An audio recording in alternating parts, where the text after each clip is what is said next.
Yoona biraa deemte ani duukiyaa.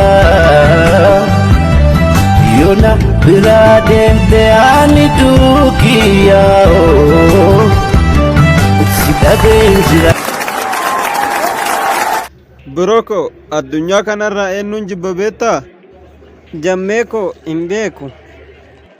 Hin beeku jettaa biroo koo namni ani akka malee jibbu simadha. Siman jibba. Maaliif na jibbita garuu? Biroo koo wantin si jibbuuf moo wantin si jibbuuf wanta ati saahiba kiyya taateefi ka. Jammee koo dhageeffadhu. Ati na jibbuu keetiin dura anuu qaataniif jibbe.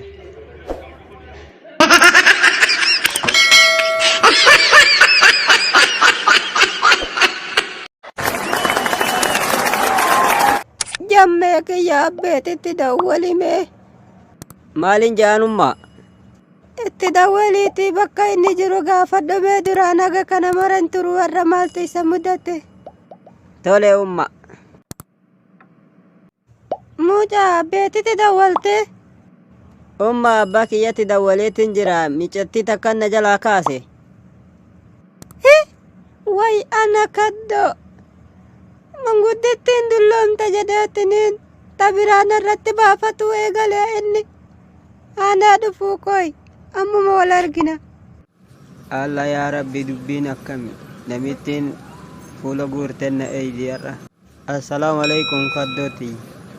Salaamata rabbi wa alaikum salaam wa rahmatullahi wa barakaatu. Eenyu kaase bilbila kee hanqa ammaa eessa turtee naa dhufte. Bariyaa kaddooti ya bakkuma hojiitiin ture osoma amman geessa jedhu sa'aatiin natti dabre malee waan biraatii miti. Bilbila kiyya eenyu kaasa bilbilli koo cufaa jira.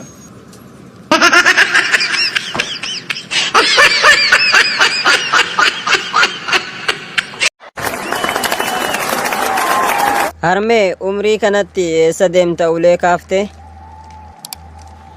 Maalin godha re'aa ilmi koonni jira roroon irraa dhoobu galtee raafte baay'een falmadda. Ay lammii ko.